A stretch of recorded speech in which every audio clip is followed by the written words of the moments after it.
Well, we should tell everybody that we are recording this after the new fact. Intro. This is a new intro because it's on me because I thought I was recording an intro at when we recorded this episode the first time. And then I noticed that something was wrong with my computer and like my recording software. But it all looked normal. And then apparently I said to you out loud, "Oh no, that recorded everything. No worries. Let's keep going." And apparently it was 6 minutes in and had not recorded anything. No, I mean, I don't know. Everybody, I don't know. I've updated all my computers because they updated my work computer. And I was like, okay, well, I guess I'm going to do this. And can I tell you something real stupid?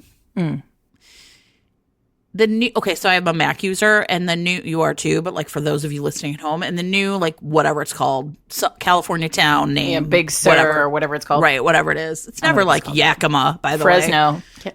No, it's never those places. Oh my God. How awesome would it be if there was like iOS Fresno? Listen, Apple, you can pay us money. We have great ideas. That's no, I'll give that to you free, Tim Cook. Did you see Tim Cook's very unpopular right now? Yeah, that ad is insane. Terrible. I was in the AI task force meeting and I was like, have you guys seen that ad? Because one of the great things about the AI task force is at the beginning of the year, I was like an outlier. And I think I've basically, along with Gretchen, who's my librarian friend, convinced everyone to be kind of on the generative AI might not be great train. And anyway, we watched that ad together and everyone was like, oh. Everyone listening, first of all, welcome everyone to Fated Mates. I'm Sarah McLean. I read romance novels and I write them. And I'm Jennifer Prokop, a romance reader and editor. And we did not our blender sounds like a jet engine. We can get back to that. I think actually it might still be in the episode. I don't know. If you hear a jet engine of some sorts behind Jen, that's my husband making a smoothie upstairs. It's Mr. Reed's Romance making a smoothie on the blender upstairs, and Eric has already yelled at her about it. So that's settled law.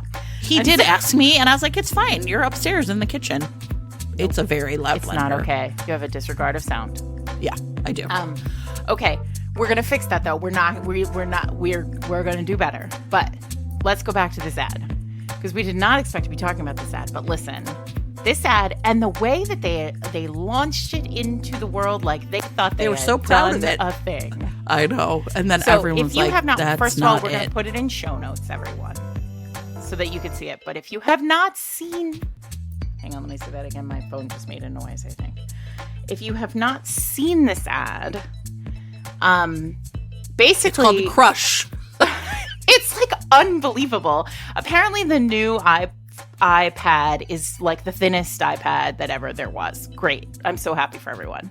Congratulations. You took a big thing. You made it smaller. And then but what they do is they take this giant crusher, that I assume is like a car crusher is yeah, right. This huge crusher. It's in a room. It's all very clean and stainless steel. And it's full of art stuff. It's full of musical instruments. And there's a piano and there's art, fun paint. There are paint cans Paints and brushes and yeah, paint brushes and easels, and I mean it's just tons of guitars, tons of creative shit is in there. TVs and radios and everything, mics, everything. Yeah, the whole thing. Keyboards, yeah. And then it crushes this I couldn't even watch the entire thing. Man-made art stuff. I know. into dust. And then it opens up and there's the thinnest iPad. And the metaphor is not what they think the metaphor is. Exactly. And the thing that's ironic is if they'd only done it the opposite way, right? Did you see that guy things who reversed flying the ad? out of it instead. I didn't see that, but that's the obvious thing. Oh, we'll put links to both of these in show notes and go look, everybody. Anyway, the internet freaked out, and it was one of those situations where often the internet freaks out and I'm this feels like just a lot of people churning. But in this case, I was oh no, this is, did they just not show this to anyone? Was it Tim Cook with iMovie at his house? I don't know. It was, it's something else. So Yeah, I'm like, that's not where we are with this right now. Like, right? Everyone's like, no, maybe it's okay to like have like actual musical instruments and paint supplies. Like, if we're talking about creativity. And, listen, lots of creative people use an iPad in their work, right? Like, there's so many awesome uses for an iPad, but like not in. Yeah, well, what was wild is there were so many artists on Twitter who were like, I'm a musician and I use iPad and I hate this.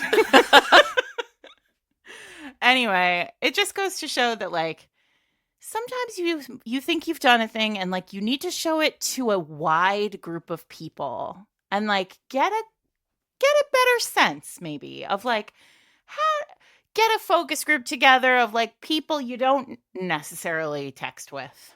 Well, and I think the thing that it really speaks to is like if you're enmeshed in any world, and this is not just tech, you get like there's like tunnel vision literally that happens where you're just like, yeah, this is the way we do it. And then someone from the outside is kind of like, wait, right? I mean, I think that can be a really powerful thing to have happen, I guess I would say. Clearly look, I'm locked into the Apple Corporation. It's not going to stop me. Oh no, I mean, and one right? ad is not going to end it for us. Right. But I think it was useful for Apple. Well, I think it was heartening for me to see that like so many people instantly were like, no, this is a massive blunder. Right. And then it was heartening to me that like all of these people who noticed that it was a blunder were like, we are artists and there is a place for both of these things. Like one does not replace the other. And I liked that ultimately like somebody like they had to have a meeting at Apple where they were like, okay, we definitely fucked this up. So it's just really interesting. I mean, I think people have heard me say this before. Like I have an old fashioned manual pencil sharpener from like 50 years ago in my classroom. Like a twisty one or like a crank one? Like a crank one. Like it is not electric at all. And kids are really frustrated with it. And I'm always like, this thing I have to say is like smooth and fast because they'll be like, like grinding away on it. And a kid was like, why is this in here? And I was like, well, because I think it is the only simple machine any of you use ever. Yep. That's really true. Also, right? Listen, not to be a pencil and a nerd, toilet, I guess, right? But yeah. But you and I are both big pencil nerds, and hand crank pencil sharpeners are better than electric pencil sharpeners any day of the week. I literally like have a pencil sharpener that's like researched to like it's like precision. It's like a precision hand crank pencil sharpener that Eric bought me for my birthday one year. It's like very fancy, but it's hand crank and like. And I mean, it's very special. I'll put the link. But I'll been really, and I think some that. of this isn't just like kids. This is like post-pandemic. Like at school, there's like a big like middle school thing called Science Olympiad where like kids, right, do all this, are familiar. Listen, sure. I went to the National Science Olympiad Championships in Alabama when I was in middle school. So they still have that, but like, it's really interesting because the science teachers are like, before we start any of the kids now, we have to have like a class about how to use tools, not just like screwdrivers and hammers, but like scissors, right? Like compasses, and obviously that you don't have to always use those, but like Science Olympiad is a lot of building, like there's a lot of engineering components. So anyway, if you're out there and you're listening, like, your kids should be using simple machines, right? I mean, your kids should be like learning to manipulate real things with their hands. So yes, anyway, I agree. Right. And that's not about tech being bad. That's just about like it being a really good thing for you to be able to do in the world. So, yeah. Anyway, since I sound like a grandma, maybe that's like a good segue into our topic for this week. Well, tell everybody what today's topic is. So our topic is essentially like the matriarchy. This is what I've been calling it, right? Matriarchs in romance. Yeah. Matriarchs, the matriarchy, TM, right? And then so today we're going to be talking about moms, grandmas, aunties, like essentially like the elder women who often have like a really specific role to play in a romance, but also I think are like sometimes it's advice, right? Like sometimes it's just like, I don't know, like a new perspective, wisdom, all that stuff. And these are often some of the people's like favorite secondary characters. Yeah, the unsung heroes of romance are often these older women who know the score. Yeah, exactly. And so we just thought it would be a really fun episode. I'm sure people have heard us mention, have like a really long list that we keep. Our Patreon, it's kind of, there's like a channel called essentially like, I can't remember, like episode suggestions or whatever. And it's like separated out into like categories, like some are tropes and some are like archetypes or sometimes it's whatever. Just a moment where one of us texts the other and is like, we should do this. Yeah, and you're right. And so this is something that's like been on the list for a long time because just so many people are kind of like, hey, let's have you talk about these awesome women who populate these books and that we love so much. And it felt like a good week to do it because in the United States, we had Mother's Day this past weekend. For those of you who celebrate, happy Mother's Day. But this really isn't a good episode because it's not just about biological mothers. It's about people who mother and who are wise and provide really excellent guidance. So, all that said, good luck listening to Jen's Blender and whatever else is to come. This week's episode of Fated Mates is sponsored by Athon Books, publishers of A.N. Sky's Keeper of Scarlet Petals. All the romantasy girlies line up. You're ready. So Jasmine is less than a year into her training at Sanctuary. And this is a place where people are trained to be keepers, which is basically like, let's say like a fantasy secret service, right? You're dedicating your life and your heart to protecting another. She came up rough in these slums. She had to rely on thievery and all these other ways to stay alive. So she's just like, look, I'm here to learn to master the sword arts and like just do my job. And unfortunately, everything gets derailed for her when she is assigned to be the protector of a young nobleman, Asher. Yeah. Yes. Now, Asher, okay, his family was murdered. She does not understand why he is so cocky and smug and drives her up a wall. Doesn't he realize what she is doing for him? So she is forced to protect a man she cannot stand with her life. But while they are like doing what they're doing, I bet she's going to do more than protect him. Of course, right?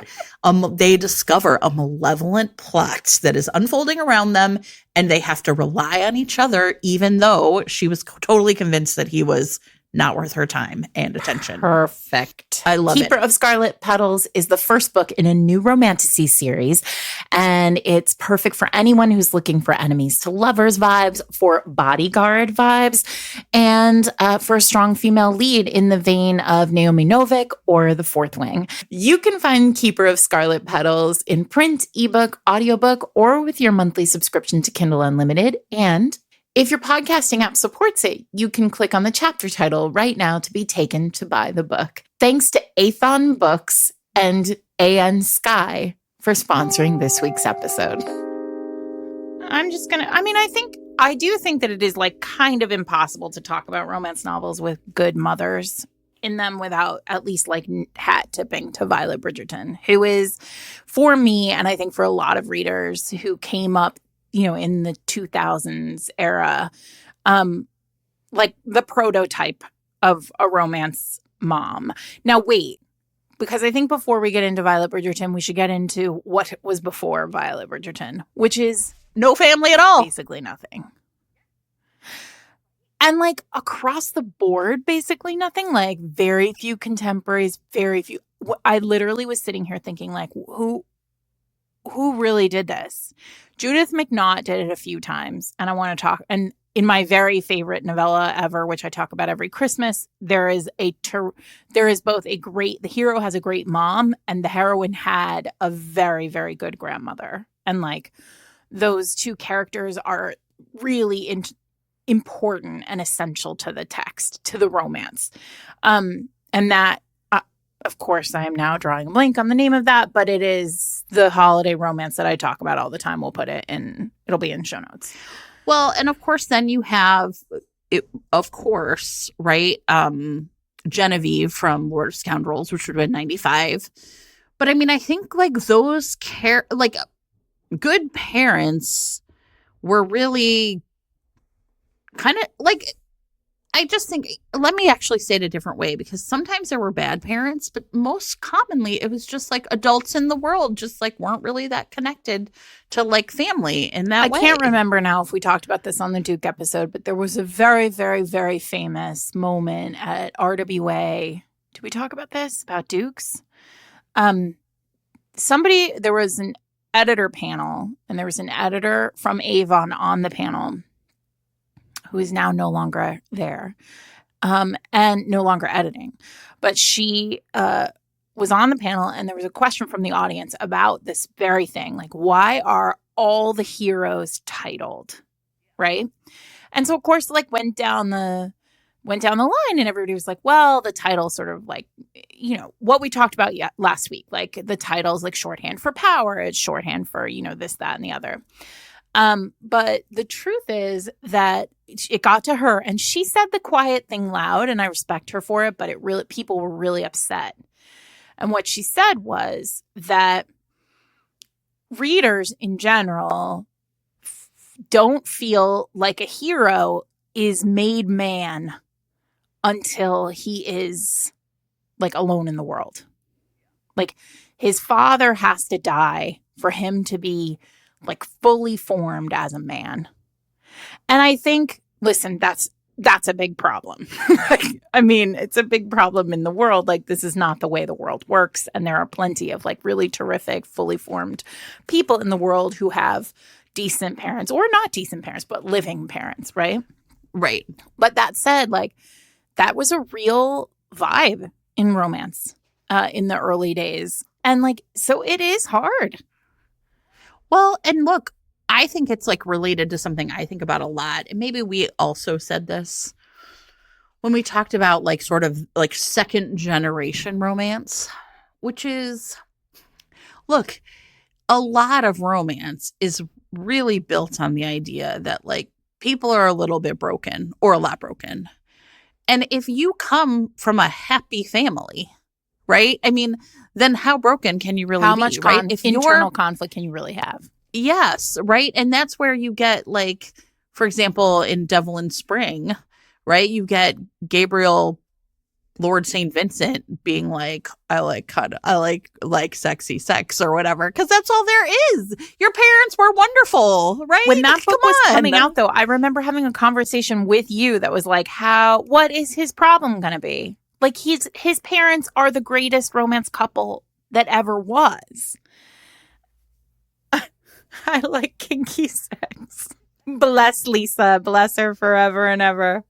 But I do think that this is sort of a problem when people sort of ask, you know, hey, I want this. I want these, you know, and don't get me wrong, like, right, like the world is breaking people left and right. Their families don't have to have anything to do with it. But I think in romance, it's like a deep-seated, kind of deep-rooted, you'd have to really, we're working hard to root that out. But I do think that that's a big part of it, right? So I remember a few years ago now, I posted to Twitter, like, can anybody recommend me a romance novel where all four parents are alive and happy? And a few people could. Like, there were a few people who were like, but what was interesting is some of the answers were, well, in mine, all four are alive and happy, but none of them are on the page. I'm like, okay, well, then it doesn't matter, right? Like, then they might as well not exist. And so I think this is just I think it's a question for a lot. Listen, sometimes the romance isn't about the next, it's not about your family. So like, we don't expect those characters to be on the page. But I do think like, there is a rash of orphans. Like, if we look at 50 years of romance, I would say 47 of them are like full of orphans. So all that is to say, we mentioned the grandmother, Genevieve in Lord of Scoundrels, who is, I mean, again, like should be the prototype for all meddling all like great grandmothers. in romance. We talked about her a lot when we did our Lord of Scoundrels deep dive. So go read that book and then go listen to the deep dive. I think another one is the hero's mom in Nobody's Baby But Mine, who gets a second chance love story with the hero's dad. And they are married. And she is terrific because she is finally, in that book, she is telling her story from her own perspective for the first time. And we see the perception. I think what Susan plays with there is this idea of who you are in relationship to what you imagine your parents have been before you. So like your parents' relationship and in this case, I think the hero was really feeling like I came from this perfect relationship and therefore now like I'm fucking up on like a massive level. And that mom is there to basically say like everyone fucks up. There is no perfect relationship. Everything takes work. And it's really beautiful. Yeah, it's funny because upon rereading that, when we reread that back in season 2, I had sort of forgotten that one of my favorite parts of that book is when like they're just like these women like living like feral in the house, like after, you know what I mean? Grandmother too is in that. Yes, like this, and a book that sort of has a similar vibe. And I'm not going to talk about it a lot. It's been a long time since I've read it. Is Faking It by Jenny Cruzy, in which it's Matilda and her sister and their mom, Gwen, and then her sister's daughter, like teenage daughter. And this whole idea of like generations of women kind of stuck stuck a little bit, right? And in that book, they own an art gallery, but they're, because of like decisions that were made by like the men in their lives and previous generations, they can't figure out how to like get out from under this art gallery. And it's really interesting. I mean, I think that in some ways, like old school, there's like some really interesting old school romances that have a really like complicated and real,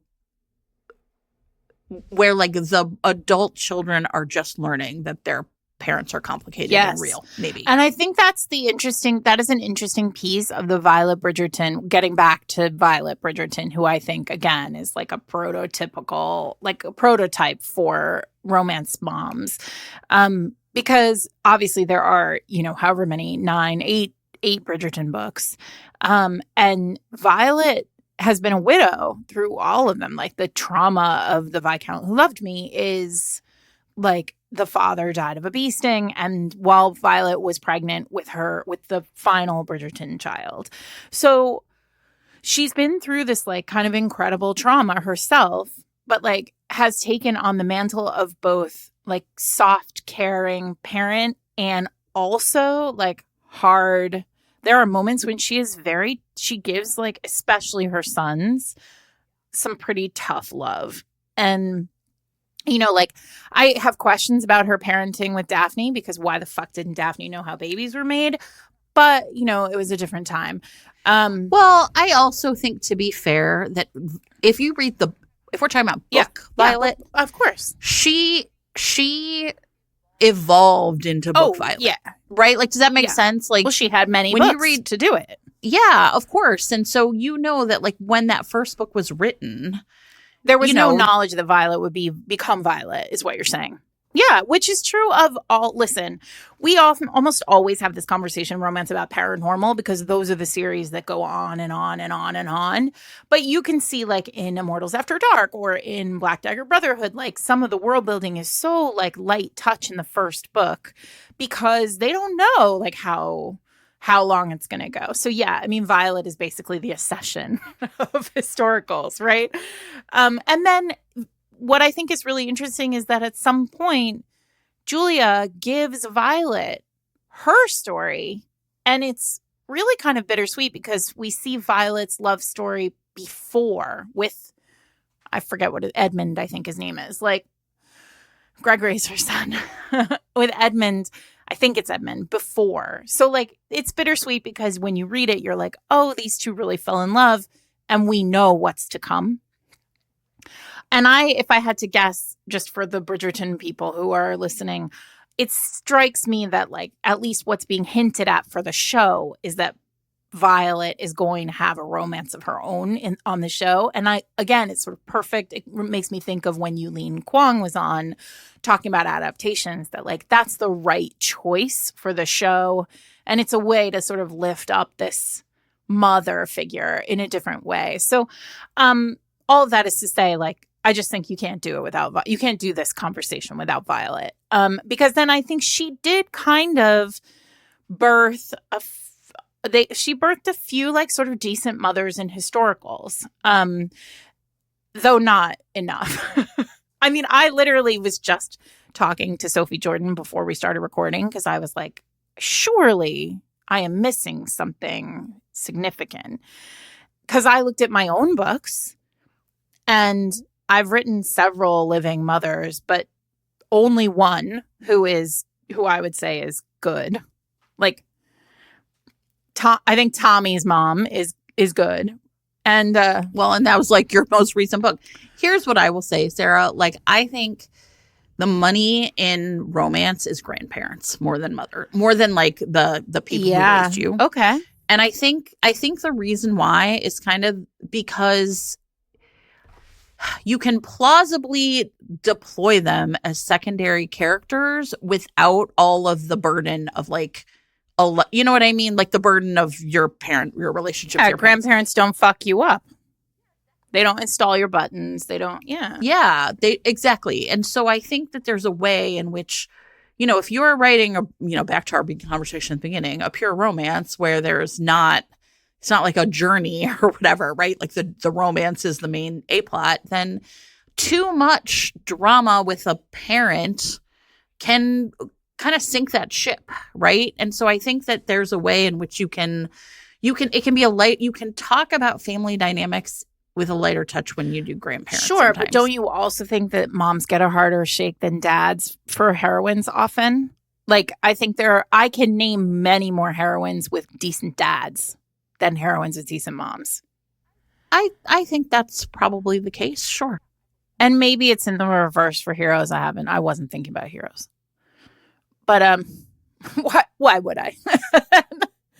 Okay, let me say this. I feel like there's a lot of romance parents that are, like, kind of blandly supportive and not really memorable. So anyway, in the Hidden Legacy books, which I've talked about before, Grandma Frida is she fixes and repairs tanks.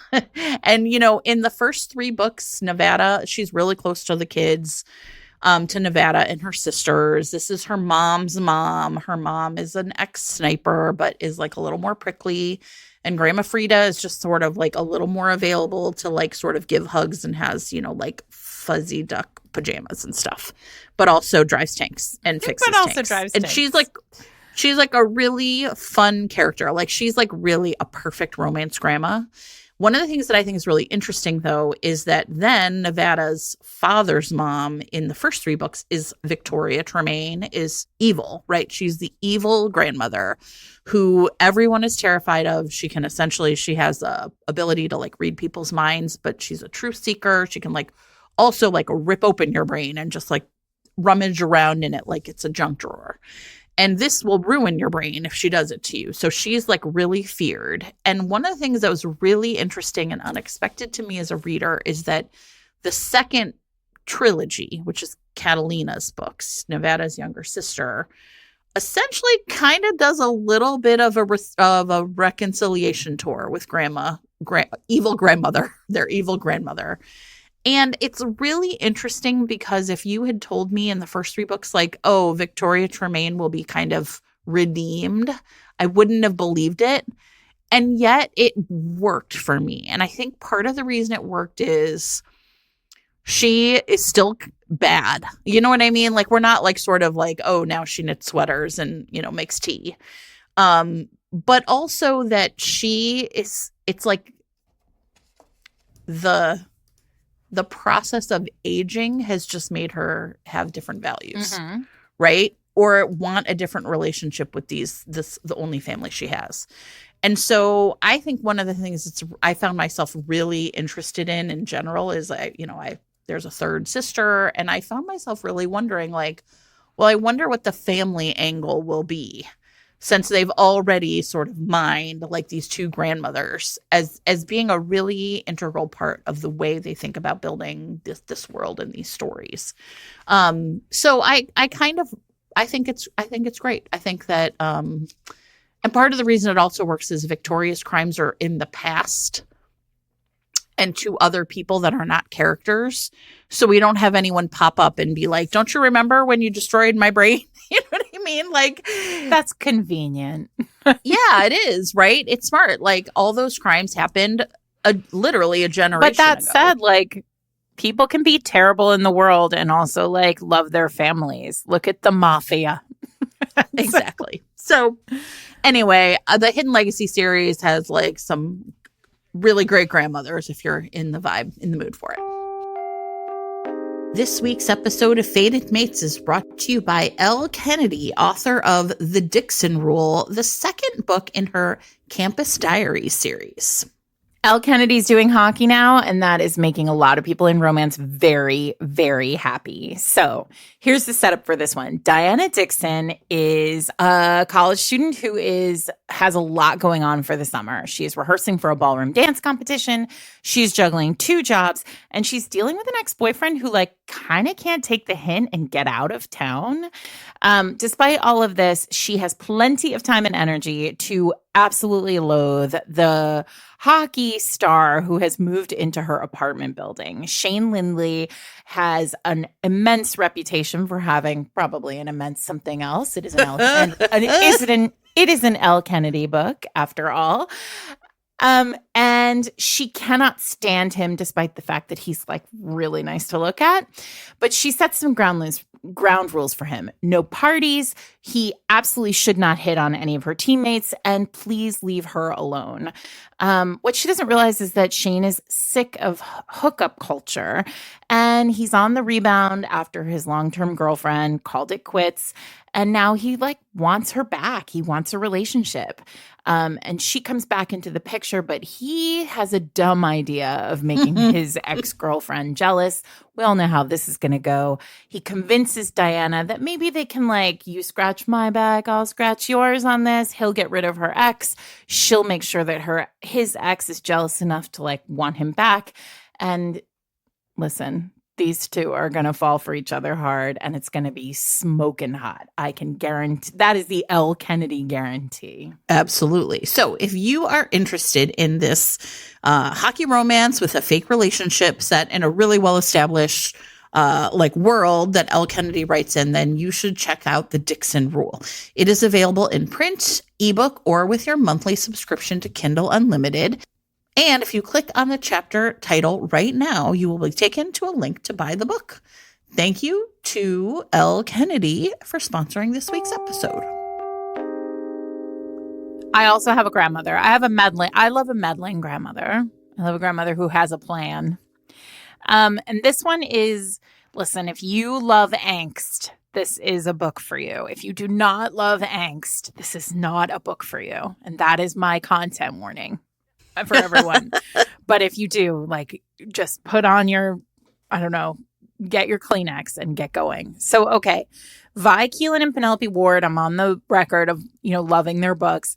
Hate Notes is this really, they know how to do a meet cute with a billionaire. Listen, those two. So the heroine, her relationship is broken up. She's engaged and she has a wedding dress. Like, she's nearly down the aisle, and her fiance breaks it off with her. So she returns her wedding dress to this like wedding dress store, and through a confluence of, kind of like kooky events, she discovers sewn into the lining of a used wedding dress in the store, a note that's on like really beautiful, like pressed paper, embossed with the name of the hero. And it says, thank you for making my dreams come true. Right. And it's like a wedding dress, like, that's been returned.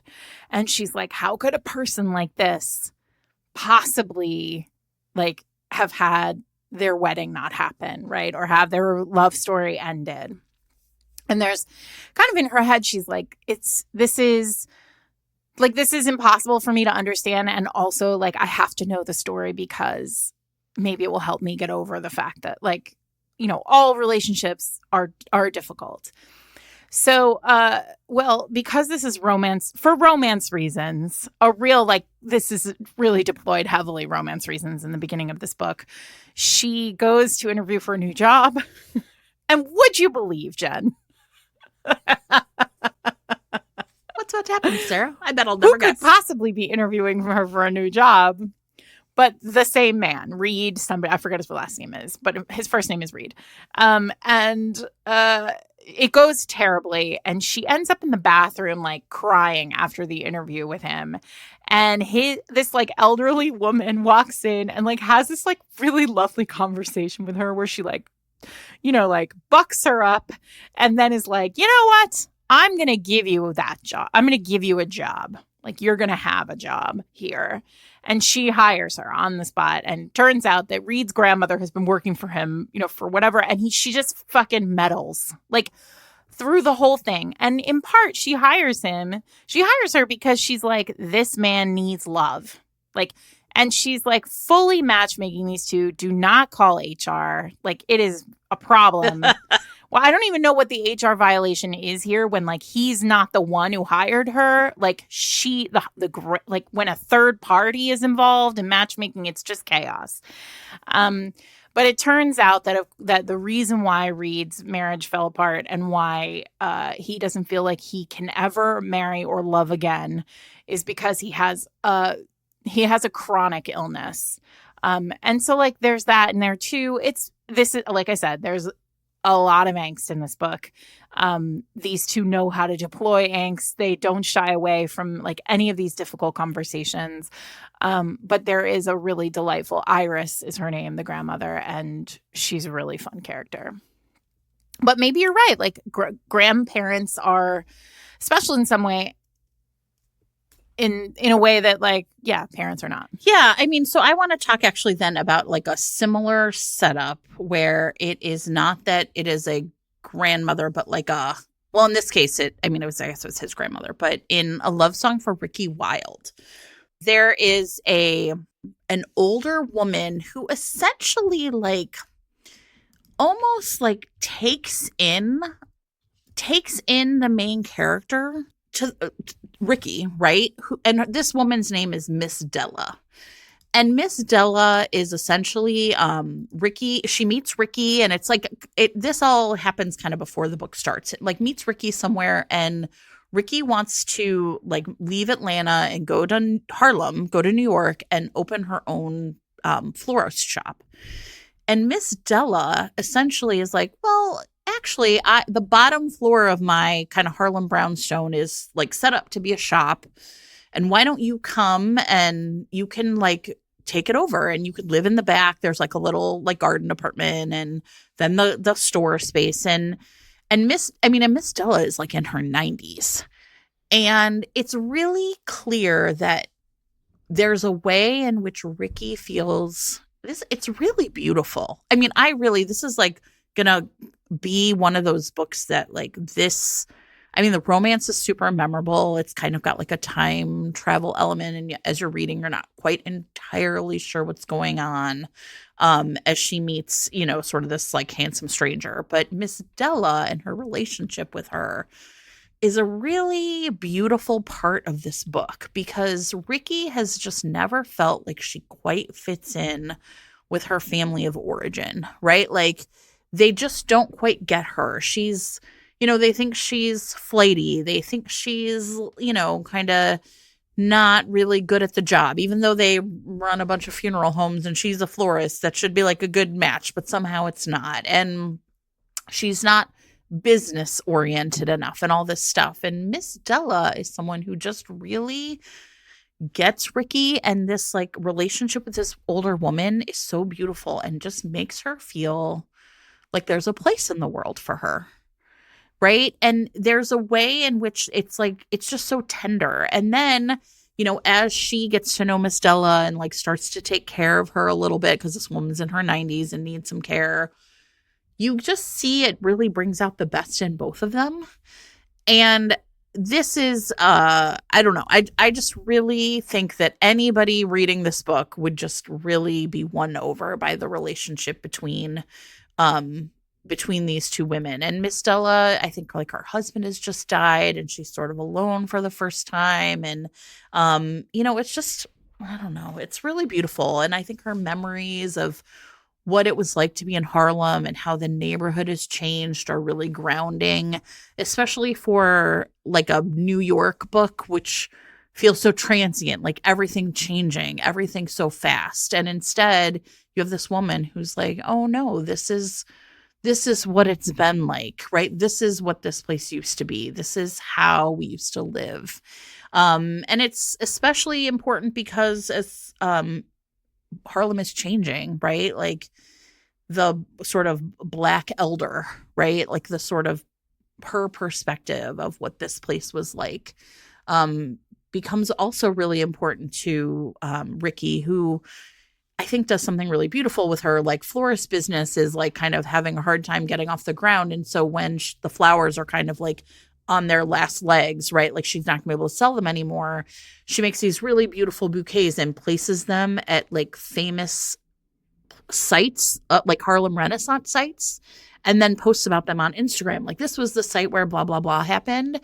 And it's really like, I don't know. It's just, yeah, it's perfect. It's like a really perfect way to think about a relationship with an elder that really respects, like deeply respects that the elder has so much to offer, not just like knowledge and history and a plate, like a literal place to land, but also just like this beautiful like belief, like in her as a person, which is just what Ricky needed.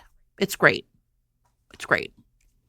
It's a terrific book outside of that relationship. And I think that, so that sort of leads me to think, I'm thinking also about, other forms of that sort of maternal and, extra maternal relationships. And I think that there is something to be said. We can't do this episode without talking about aunties.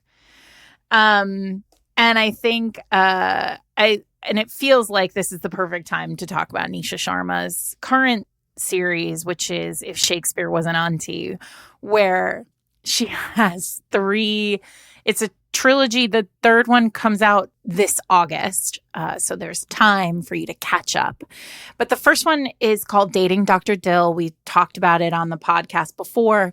And I'm not going to get too into the plot of it, but I think that the conceit of all three of these books, or at least the first two, is really interesting because they're framed around this concept of, there are in Indian culture and in the culture of the characters of these books, aunties are there's a kind of auntie figure who is both published in newspapers, right? Like there's like Nisha has a news there.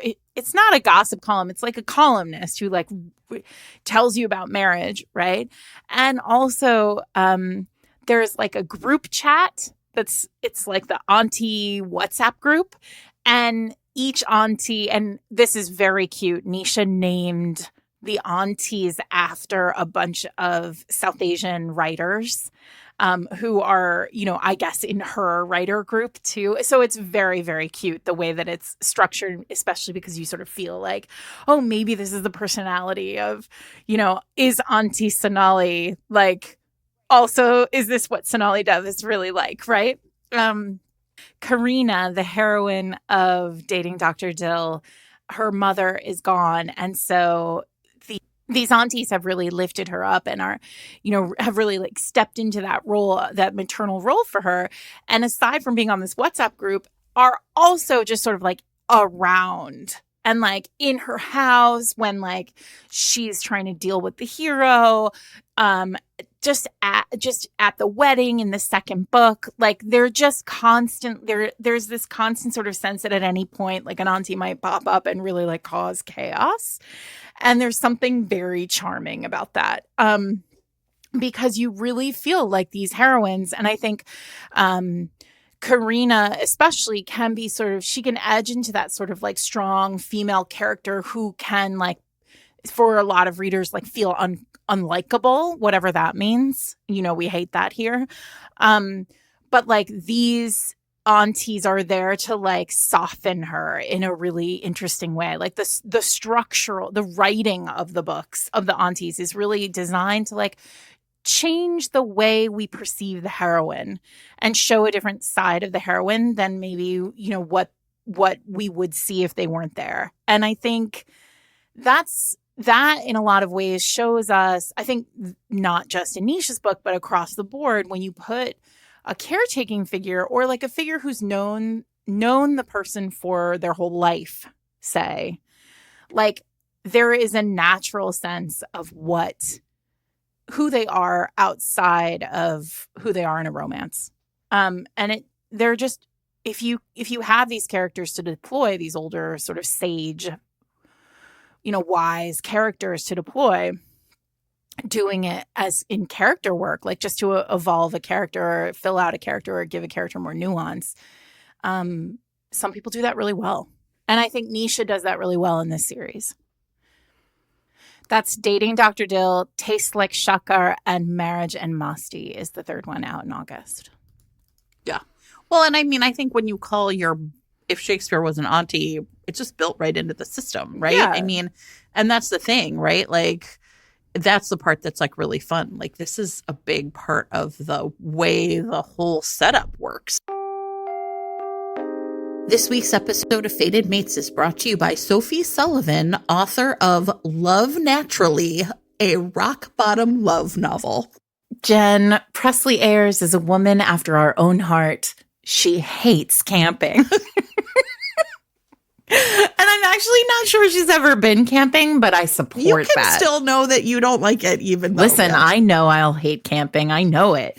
She's a concierge at this like fancy hotel, and she knows all about champagne and caviar and fancy stuff. She does not have any interest in being outdoors with bugs and woods. But she has this boyfriend. They've been together for 8 months, and she's like, well, I should try and have similar interests to him. I'm going to surprise him with a vacation to the middle of nowhere where we will hike and be in the outdoors. Commune with nature. Uh-oh. Yeah, he dumps her. Terrible. Straight to jail. And so she decides she's going to do this herself. She like pulls on her new hiking boots. She gets on a rickety boat and she sails into Lake Michigan. And into the arms of another, I hope. Then gets off this rickety boat in the arms of Beckett Keller, who is Mr. Hiking, Mr. Fishing, Mr. Be in Nature. He has this like crumbling lodge in the middle of nowhere and plans and dreams to like make it perfect. And he does not have time for this lady and her hiking boots that are not broken in and her high heels and her brand name athleisure. He's just, it's too much for his beard. And I bet it's not too much. Axe. I assume there's an axe and a plaid shirt. I bet it's the perfect amount. Anyway, if you love an opposites attract romance, this sounds like it's the absolute perfect one for you. It sounds like an absolute delight, honestly. And I am not going to go camping, but I will read this. Well, see, there you go. So this book is available in every platform wherever books are sold. And if your podcasting app supports it, you can click on the chapter title right now to be taken to buy the book. I would like to personally thank the Great Lake, Michigan, and Sophie Sullivan for sponsoring this week's episode. But I think there's something interesting about, there are two ways to sort of think about a mother or a grandmother or an auntie or, you know, whatever, an older figure on page. And I think that the knowledge, there's like caretaking down and caretaking up.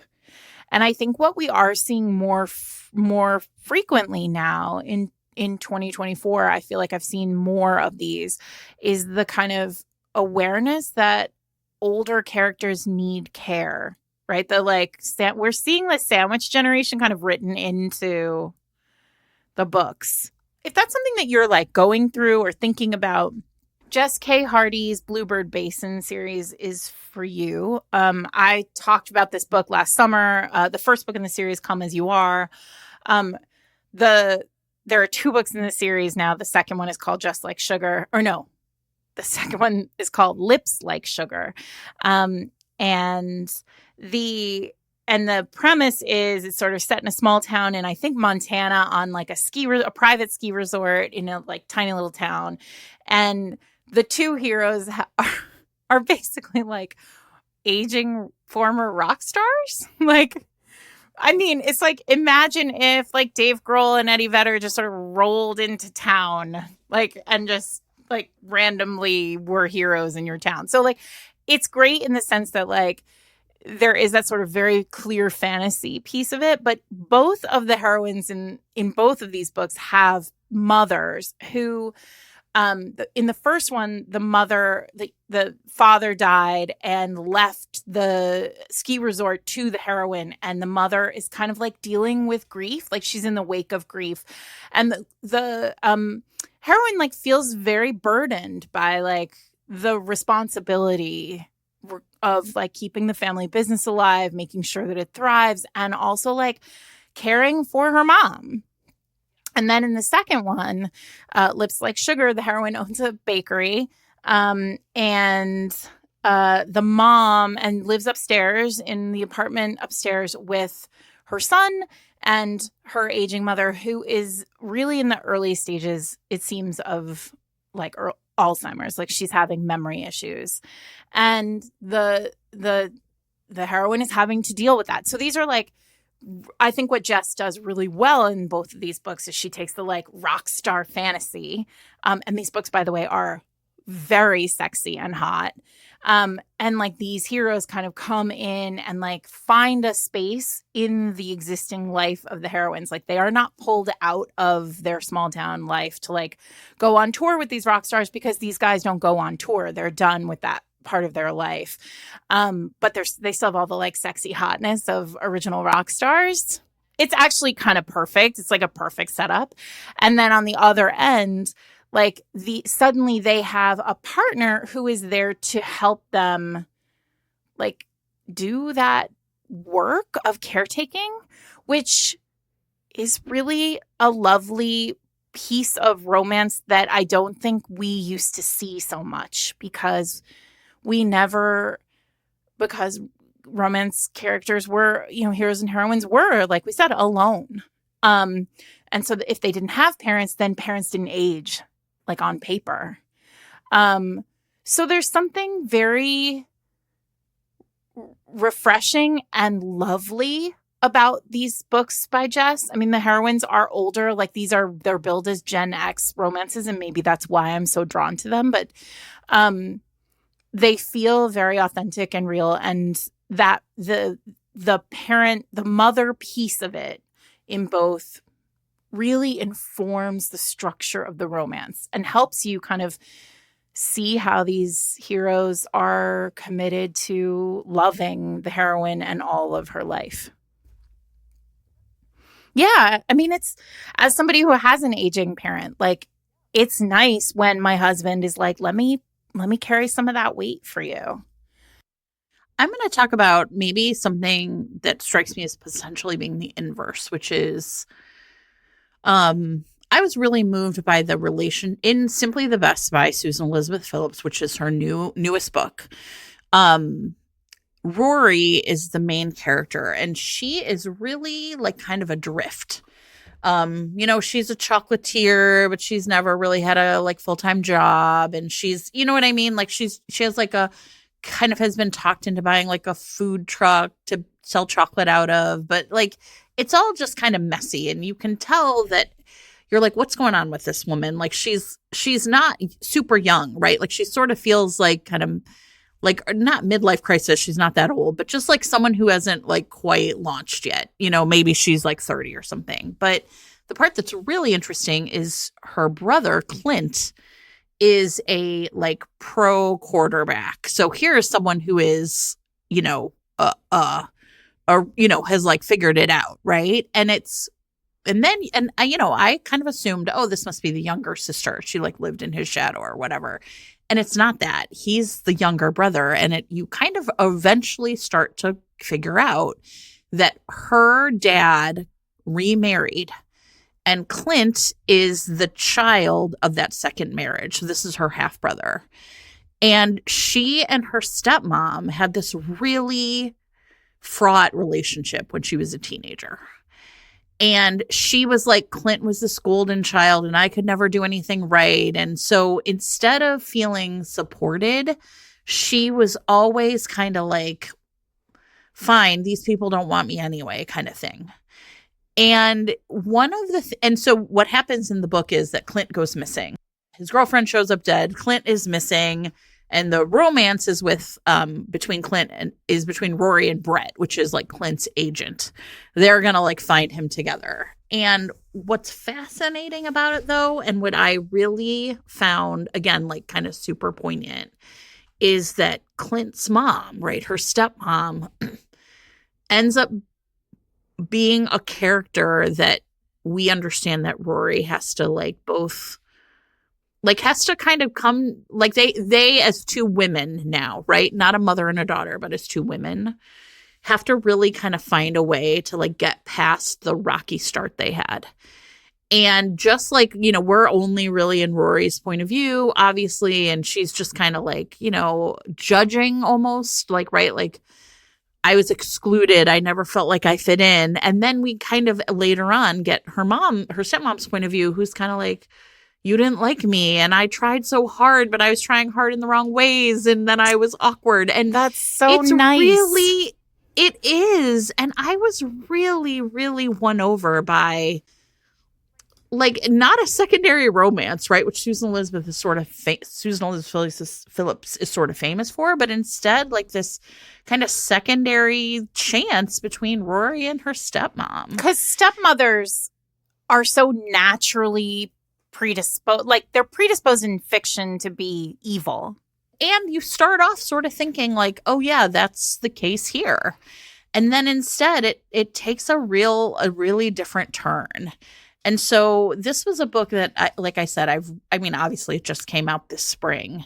And I was really like, it was truly heartwarming. I don't know. I'm like, maybe I'm getting soft in my old age, but I thought it was just really beautiful. And I thought that it was something also kind of, well, I've spoiled it for you all, but like really unexpected. It was not a place I expected the text to go. And so I think it was even like more pleasing to me, right? Like to have this be something where, they have this moment where they're kind of both like, let's just forget those terrible teenage years and like move on. Yeah. And it was pretty great. I love that. I'm going to read that. Yeah. I have not read that.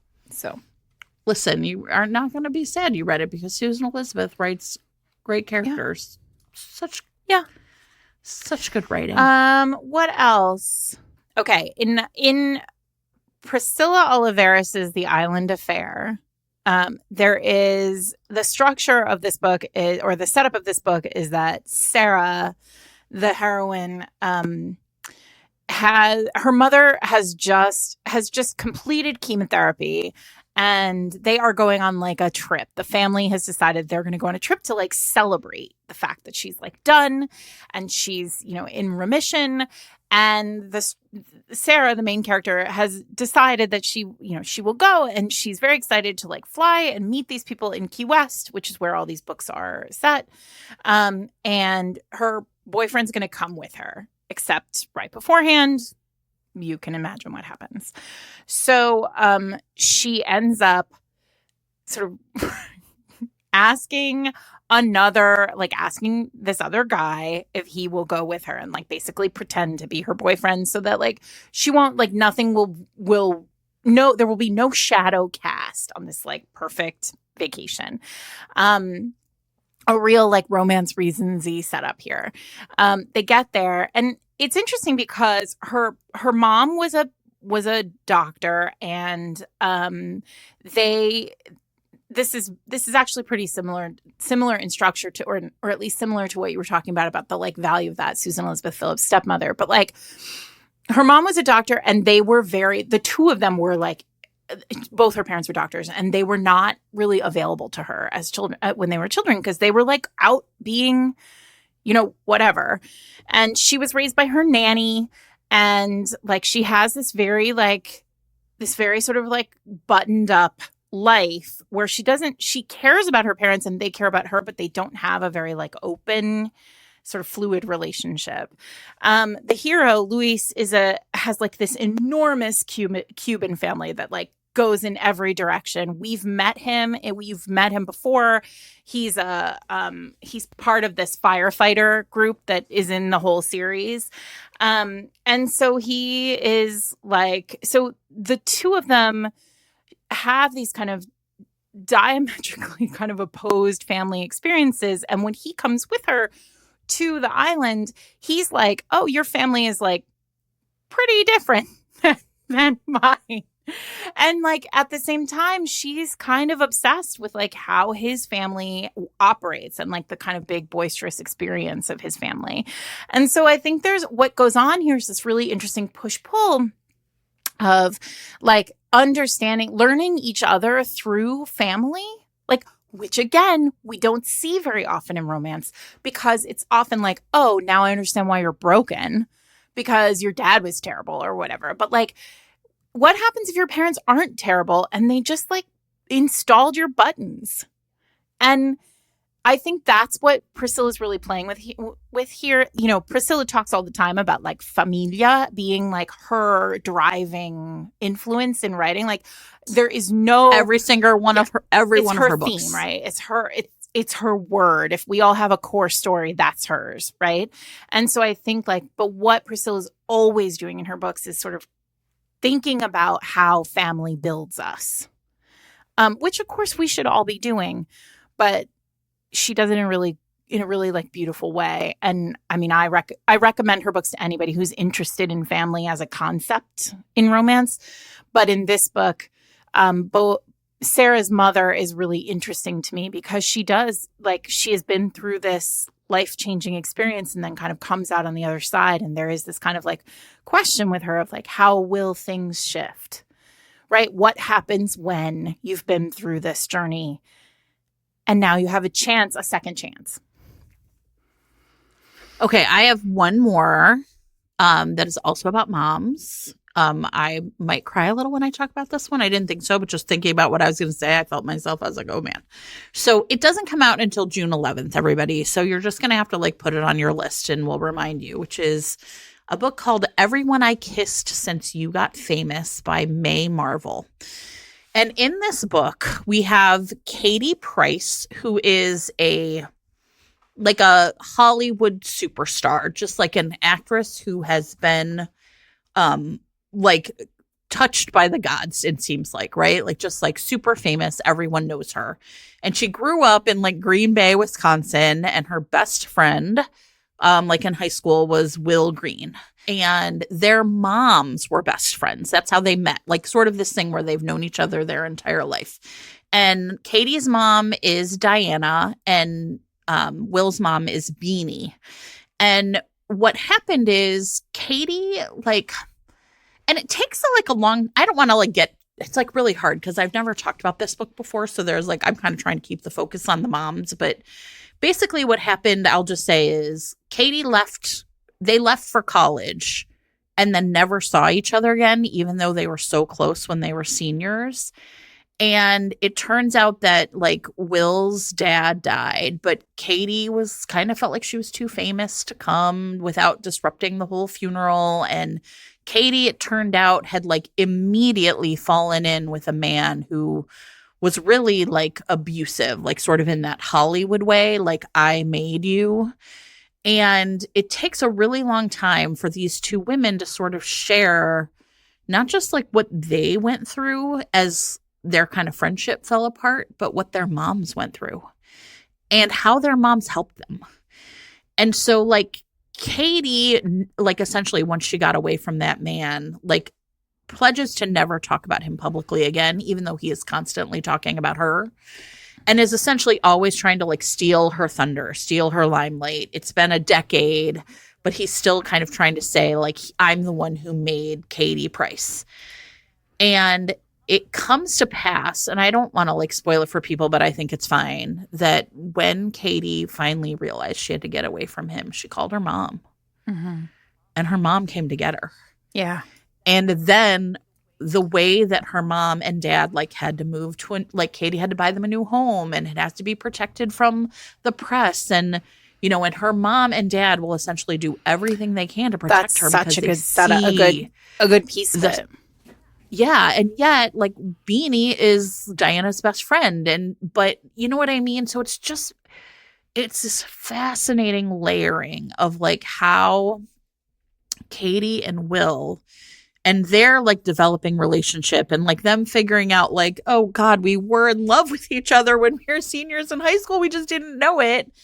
Right? Is so beautiful. But it also is such a beautiful look at like the generational friendship of their mothers and the way their moms have like lived their lives and then like lived their own traumas, like both including and caused by their kids. I mean, it really is a really beautiful book. I mean, I just really like I just think this book is so tender in a way that a lot of romance is like not these days. And this look at like motherhood, like mothering your adult children, and then like the kind of impact you have when you look back and think about like, how was my mom when I was a teenager? How is my mom now? It's wonderful. So I know that book it's not coming out for a few weeks, but everybody just pre-order it. It is a really, really terrific book. It's a terrific romance, real like very slow, like kind of like them really like figuring out who they are. But this added layer of how we want to protect our moms and how our moms protected us. It's great. It's great. Well, I think we did the job. I think so. If you have favorite moms in romance, we want to hear about them. I actually really do want to hear about them. Favorite moms, favorite grandmas. Multiple times during the lead up to this episode, I asked people and they were like, well, what about characters who are moms? And I was like, that's a different episode and we will do it at some point. That actually does. I can't believe we haven't done that episode, but we should do it. But we're really but tell us, we love that relationship. And I do think I feel like we're very lucky in that right now. It does feel like we're getting more and more of them. But hit us up if there's like a great sexy romance that you think we should read and it has a good mom in it. What else do we want to say? I was just looking at the Discord before we started this, Jen, and I noticed that somebody wrote that they are eagerly awaiting the announcement for Fated Mates Live 2025 because they've blocked out February to April on their calendar and they don't want to miss it. So here's what I will say, Lindsay in the Discord and everybody else in the Discord talking to Lindsay. Please schedule your stuff because we don't know what we're doing. But we should have some information sometime around in summer, probably about like what it will look like next year. Yeah. And I would say like we in-house have talked about it, not like it's been that way because it's been on my spring break and that's kind of like stressful. So, I actually, as it turns out, everybody have 3 months off in the summer. Yeah. And next summer, I might have something going on that I'm hoping Jen will be a part of. So I think everybody looking clear, I think it probably won't be in March, but who can say? Listen, not me. If somebody really exciting wants us to come and do Fated Mates Live, hit us up. But it probably won't be in March. Anyway, so I am Sarah McLean. I am here with my friend Jen Prokop. We are Fated Mates. You can listen to us on whatever your podcasting app is every Wednesday. Or you can find us on Twitter at Fated Mates, on Instagram at Fated Mates Pod. We are vaguely on Blue Sky. We are vaguely on Threads. Eric is over there on Tumblr doing whatever it is he does over there. If you are a YouTube person, we also have a YouTube channel where you can listen to these episodes while like some goofy image plays over them. I don't know what's happening there. That's Eric too, doing that business. You can, if you just love interstitials and you want book recommendations and just like a group of very cool friends, you can join our Patreon, where everybody who is a member of the Patreon gets access to our Discord. Learn more about that at fatedmates.net/Patreon. Our Patreon is officially 1 year old this month, and we are, every time I go in there, I'm just gobsmacked by how amazing everything is in there. It's just a group of very good people talking about very good things. So that's that. Please support our sponsors, and we'll see you next week.